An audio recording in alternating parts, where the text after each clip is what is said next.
1983 சிவாஜி கமல்ஹாசனை விட அதிக சம்பளம் வாங்கிய ரஜினி எவ்வளவு தெரியுமா? தமிழ் சினிமாவில் ஒருவரின் மார்க்கெட்டை வைத்துதான் அவரது சம்பளம் நிர்ணயிக்கப்படுகிறது. அந்த வகையில் இன்றைய தமிழ் சினிமாவில் அதிக சம்பளம் வாங்கும் டாப் ஹீரோக்களாக ரஜினி, விஜய், அஜித் உள்ளனர். இதில் ரஜினிகாந்த் தனது அடுத்த படத்திற்காக ரூபாய் 260 கோடி வரை சம்பளம் வாங்கப் போவதாக கூறப்படுகிறது. ஆனால் இவை யாவும் அதிகாரப்பூர்வமான தகவல் இல்லை. இந்த நிலையில் 1983 தமிழ் சினிமாவில் அதிக சம்பளம் வாங்கிய டாப் 5 நட்சத்திரங்கள் குறித்து தகவல் வெளிவந்துள்ளது.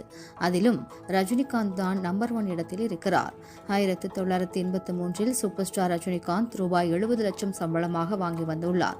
அதற்கு அடுத்த இடத்தில் சிவாஜி கணேசன் மற்றும் கமல்ஹாசன் இருவரும் ரூபாய் 50 லட்சம் சம்பளம் வாங்கியுள்ளனர். மேலும் 4வது இடத்தில் உள்ள நடிகை ஸ்ரீதேவி ரூபாய் 20 லட்சம் சம்பளமும், 5ஆம் இடத்தில் உள்ள நடிகர் பிரபு ரூபாய் 15 லட்சமும் சம்பளமாக வாங்கி வந்துள்ளனர்.